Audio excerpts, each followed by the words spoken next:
સુરતમાં ભારે વરસાદથી અનેક સ્થળે ટ્રાફિક જામ થઈ ગયો। અનેક રસ્તા પર ટ્રાફિક જામમાં લોકો ફસાઈ ગયા। સિવિલ હોસ્પિટલથી રિંગ રોડના રસ્તે ટ્રાફિક જામ થયો। શહેરમાં ધોધમાર વરસાદ ખાબક્યો અને તેના કારણે મુશ્કેલીઓની હારમાળા સર્જાય છે। આ દ્રશ્યો આપને બતાવી રહ્યા છીએ। કિલોમીટરોના કિલોમીટરો સુધી આ ટ્રાફિક જામ સર્જાયો, જેમાં લોકો અટવાઈ ગયા।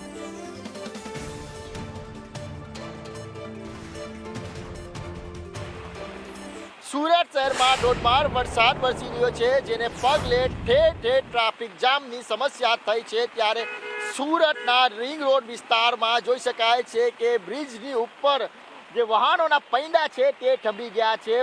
આ જે સમસ્યા છે તે હર હંમેશ માટે હોતી હોય છે, પરંતુ આ વરસાદની અંદર પણ સમસ્યા ટ્રાફિક જામની છે તે યથાવત છે। એક બાજુ મેટ્રોનું કામ ચાલી રહ્યું છે, જેને લઈને પણ અહીં ટ્રાફિક જામની સમસ્યા થતી હોય છે। ત્યારે વરસાદ શરૂ થતાં ફરીથી અહીં જે ટ્રાફિક જામની સમસ્યા છે તે દેખાઈ રહી છે।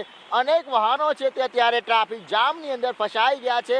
છેલ્લા અડધો કલાકથી આ વાહનોના પૈડા છે તે થંભી ગયા છે। અનેક વાહનો છે તે ટ્રાફિક જામની અંદર ફસાઈ ગયા છે। સુરત શહેરમાં જે વરસાદ વરસી રહ્યો છે, અનેક વિસ્તારોમાં અત્યારે આ પ્રમાણે ધોધમાર વરસાદ વરસી રહ્યો છે। ત્યારે ખાસ કરીને વાત કરીએ તો રિંગ રોડ વિસ્તારમાં ધોધમાર વરસાદના કારણે ટ્રાફિક જામની સમસ્યા છે તે દેખાઈ રહી છે। કેમેરા પર્સન અજીત પટેલ સાથે મનીષ પરમાર, સંદેશ ન્યૂઝ।